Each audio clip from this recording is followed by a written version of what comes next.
back once again to Cbse Board Economics. I'm Saddam Hussain here. Today we would be starting the second term 2 board preparation for economics for class 12.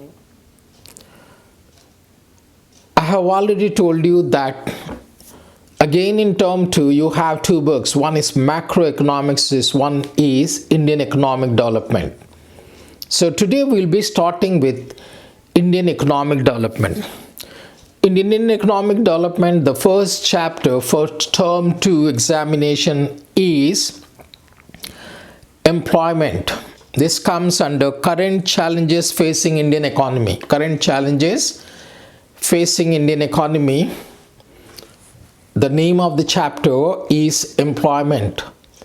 In this chapter we may divide into 2-3 parts so that you have short videos to learn, and the notes I tried to put it in the description box. From that description box you jot it down in your notebooks, write it down and learn. This is an easier chapter, so it's the same thing in the second term as you have done in the first term.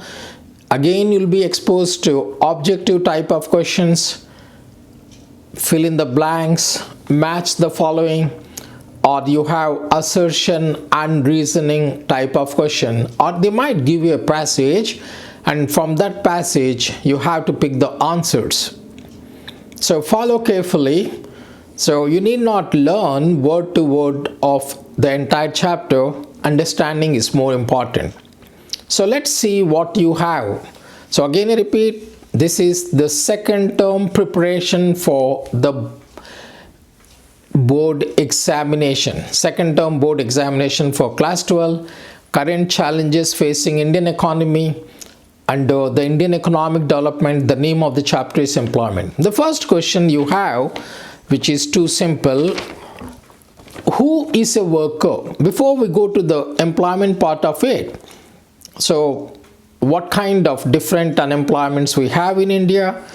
So what measures should be taken to remove unemployment in India? So we discuss some basic concepts of this chapter in this short video. The first question you have: who is a worker? Who is a worker? So a worker can be anyone. It can be a doctor, it can be a teacher, it can be an engineer, it can be a laborer, it can be a manager in a bank. Who is a worker? Who is contributing to the economic development? Who is producing some goods and services? Who is adding to the GDP of the country? That's a worker. Who is a worker?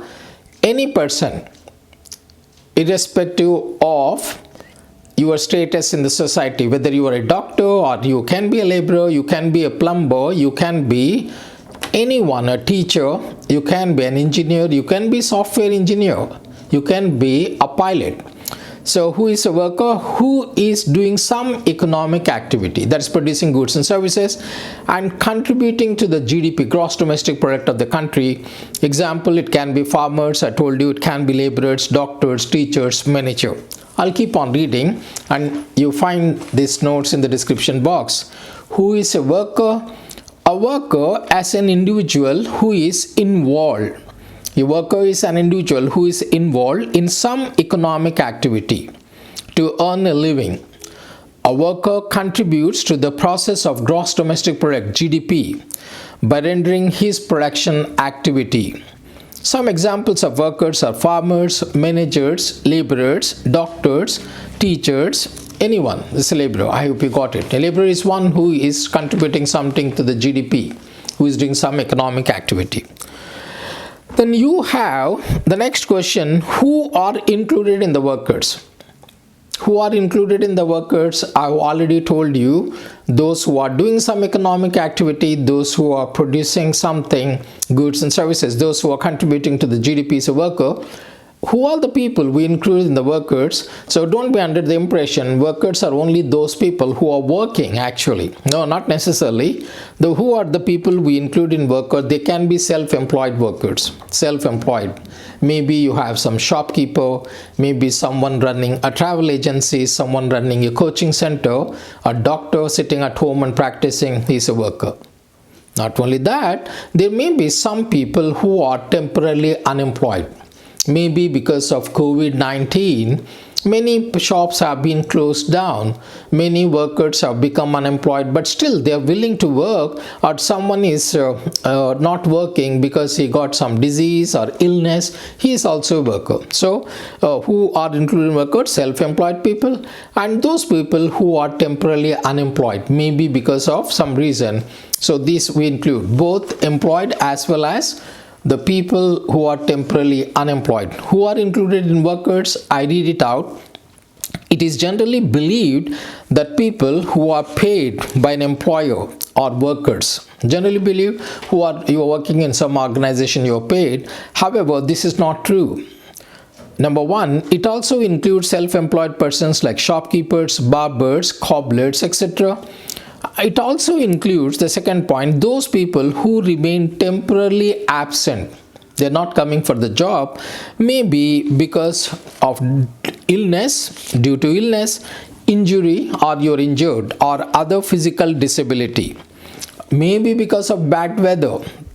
Some people are sitting at home, maybe because of festivals, maybe because of holidays, maybe because of social or religious functions, or some other reason. And the last one you have, it also includes those people who help the main workers. So you must have seen some senior worker is there, under him there are many other people are working, they are also workers. It means all those who are engaged in economic activities in whatever capacity are workers. So workers include the people who are employed as well as the people who are temporarily unemployed because of illness or any other activity. And what exactly is, give the meaning of workforce. What exactly is workforce? Workforce means persons working plus persons seeking or available for a work. You must have seen some people are actually working. Okay, that's a part of workforce. And some people couldn't get a job.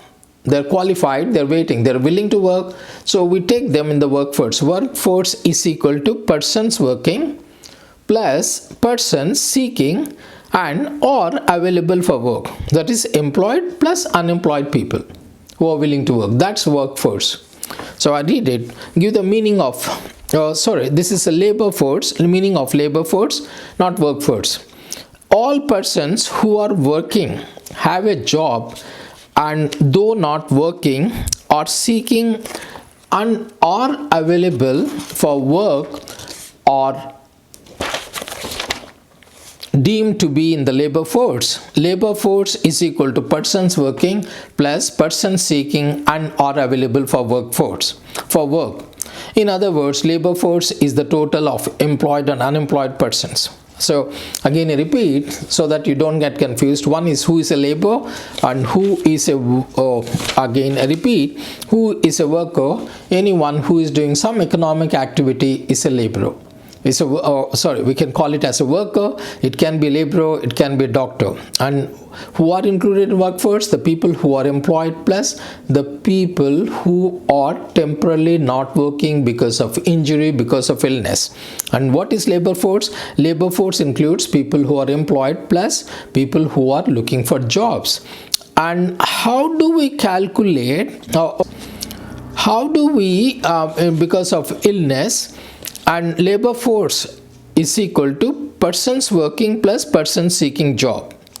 How do we calculate labor force? Okay, this is another new question. How do we calculate labor force? Labor force is equal to total population of the country. We'll take the total population of India. From this you subtract, number one, people who are 60 and above, who are old people, who are retired, and children who are below 15 years of age. And maybe some people, because of disability, they're not able to work. That also is subtract. And people not willing to work. So that comes under labor force. That comes under labor force. You know what's a worker? Who is included in the work? Labor force, right? And next one is calculation of, how do you calculate labor force? Labor force is equal to total population minus this is one. How do you calculate labor force? To get the labor force, subtract the following from the total population. Number 1, unfit people like old or handicapped persons. Number 2, people who are not willing to work. Number 3, people who are not available for work. Number 4, children below 15 years and persons above 60 years of age are excluded from labor force.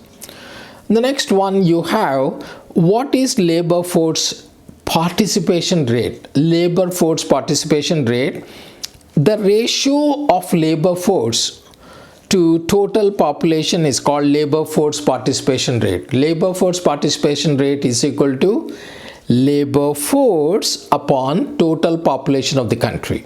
That's simple formula. Labor force, the ratio of labor force participation, we are finding out labor force participation rate. The ratio of labor force to total population is called labor force participation rate. And what is workforce? Workforce means actually the number of people who are employed.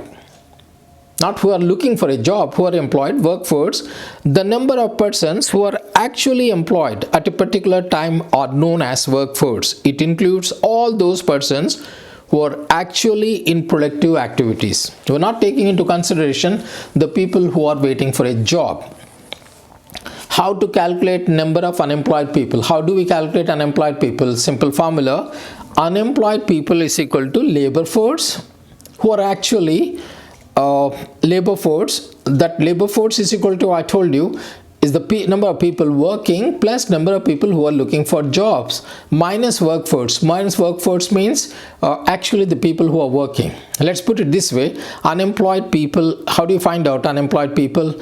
Labor force, maybe 100 people are there in the economy. Out of 100 people, maybe 80 people are employed, 20 people are unemployed, they're looking for job. 100 minus workforce. Workforce is 80. So unemployed people are 20. So with the help of labor force and workforce, we can calculate number of unemployed. If we subtract workforce from labor force, we get number of unemployed people. Unemployed people is equal to labor force minus workforce. There's one more we have, probably the last question for this short video.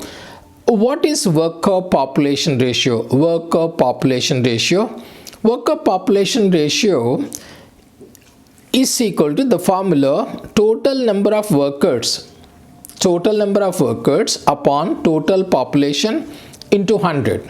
It tells you the percentage of people employed. Total number of workers, maybe 10 people are employed upon the total population 100 into 100. That means 10% of the population is employed. So worker population ratio is an indicator which is used to analyze the employment situation in the country. Worker population ratio is calculated by dividing the total number of workers in India by the population in India and multiplying it by 100. That gives the ratio, number of percentage of people employed.